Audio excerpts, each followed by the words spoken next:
Hello friends, मैं आपको question लेकर आया हूँ सीआई का। ठीक है गाइस, तो आप देखिए सीआई का क्वेश्चंस कैसे सॉल्व करेंगे। हमको क्वेश्चन में दिया गया है प्रिंसिपल। क्वेश्चन नंबर 6 सॉल्व कराने जा रहा हूँ, जिसमें कि हमको मूलधन या फिर प्रिंसिपल बोलें तो हमको 8,000 दिया गया है। टाइम हमको 2 साल का दिया गया है और रेट हमको 5% के हिसाब से दी गई है। ये हमारी रेट दी गई है, ये हमारा टाइम दिया गया है। और निकालना क्या है, हमें सी आई निकालना है। ठीक है गाइस, क्या निकालना है, हमें सी आई निकालना है। तो अब देखिए हम इसको सॉल्व कैसे करेंगे।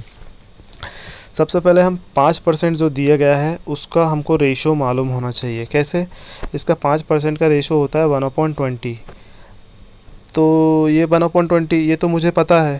खैर, तो आपको कैसे पता चलेगा कि 1/20 ही होता है, तो मैं आपको एक बार सॉल्व करके बता देता हूँ कि 5% जो होता है, हम इसको परसेंट को जब हटाते हैं तो ये 5 तो हमने लिखा, परसेंटेज को हटाकर हम नीचे 100 लगाते हैं। ठीक है, अब इसको सॉल्व करेंगे तो 5 एकम 5, 5 दूनी 10, ये 20।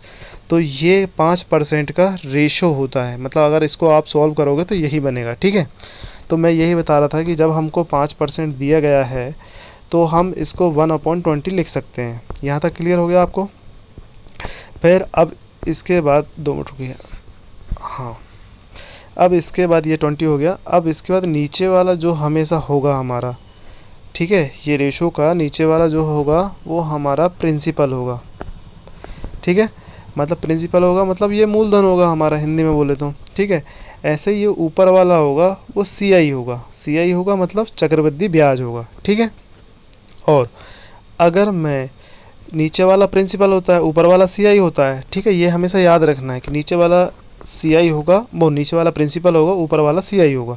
ठीक है, अब अगर मैं प्रिंसिपल को सीआई में ऐड कर दूं, मतलब इसको मैं अगर जैसे 20 लिखा नीचे और ऊपर 1 लिखा, मतलब ये मेरा प्रिंसिपल था और ये मेरा क्या था, सीआई था।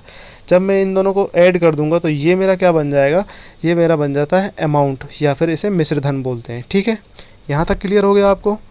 अब मैं क्या करूँगा कि अब जैसे देखिए ये 20 था, अब 20 में मैं 1 जोड़ देता हूँ तो ये क्या बना दिया मैंने, ये अमाउंट बना दिया मैंने। ठीक है, यहाँ तक क्लियर हो गया।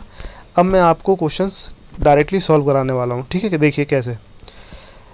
5 लिखा मैंने, 5% था मेरा, तो मैंने इसको 1/20 लिखा। ठीक है, अब इसे अगर मुझे सॉल्व करना है तो देखिए ये प्रिंसिपल होता है, तो देखिए पहले देख लेंगे कि कितने बार अपना टाइम दिया गया है। 2 साल का टाइम दिया गया है, तो देखिए मैं इसको ऐसे लिखूँगा, यहाँ लिखूँगा प्रिंसिपल और यहाँ लिखूँगा अमाउंट। तो प्रिंसिपल क्या है मेरा 20, अमाउंट क्या है मेरा 1। 1 मतलब मैं अमाउंट नहीं, यहाँ अमाउंट मेरे को ये इसको ऐड करके लिखना पड़ेगा। ठीक है, 20 को 1 जोड़ूंगा तो 21 हो जाएगा। ठीक है, ये मेरा 21 हो जाएगा। ये मैंने अभी कितनी बार, 1 बार लिखा है। जितना टाइम मुझे दिया जाएगा उतनी बार मैं इसको रिपीट करूँगा। कैसे, 2 मिनट रुकिए, मैं इसको थोड़ा सा हटा देता हूँ ये इधर से। ठीक है, 2 मिनट रुकिए। ये अब मैं आपको बताने वाला हूँ कि जैसे मेरे को 2 साल का दिया गया था, तो मैं इसको 20 और 21 ये रिपीट कर दिया मैंने। ठीक है, तो अब देखिएगा इस साइड वाला ये मैंने क्या लिखा हूँ, प्रिंसिपल या मेरे मूलधन, और इस साइड वाला क्या हो गया, मिश्रधन। ठीक है, अगर मैं, अगर देखा जाए अपन जैसे 20 और 21 जो था, अगर मैं इन दोनों का डिफरेंस देखूँगा तो वो 1, और वो 1 क्या था, जैसे 1/20 था ये अपना, तो ये वाला 1 जो था वो अपना क्या था, सी आई था। तो जैसे, तो ऐसे ही जब अपन इन दोनों को इस साइड से मल्टीप्लाई करेंगे और इन दोनों को इस साइड से जब मल्टीप्लाई करेंगे, जैसे 20 का 20 में मैंने मल्टीप्लाई किया तो ये आया 400। ठीक है, तो 21 और 21 का मैंने मल्टीप्लाई किया तो 441 आया मेरा। ठीक है, अब मैं ये बोलना चाह रहा था कि जब 400 में से आप 441 में से इसको घटाएंगे तो आपका आएगा 41। ठीक है, 41 आएगा, मैंने ये यहाँ लिख दिया। ठीक है, तो अब ये डिफरेंस जो आया, जैसे ये तो मुझे पता है क्या है मेरा, ये मेरा प्रिंसिपल है, ये मेरा क्या है, अमाउंट है, मिश्रधन है। तो ये डिफरेंस क्या है, ये मेरा है सी आई। ठीक है गाइस, यहाँ तक समझ में आया। ये मैंने सी आई निकाल लिया है। ठीक है, अब मुझे क्या करना है, 2 मिनट रुकिए, अभी मैं बता देता हूँ। अब यहाँ तक क्लियर हो गया मुझे। ठीक है, कि मेरा ये प्रिंसिपल हो गया, ये मेरा अमाउंट हो गया, और ये मेरा सी आई हो गया कितना, 41। मैंने इन दोनों का डिफरेंस निकाला। अब मैं क्वेश्चन में देखूं कि क्वेश्चन में दिया क्या है मुझे।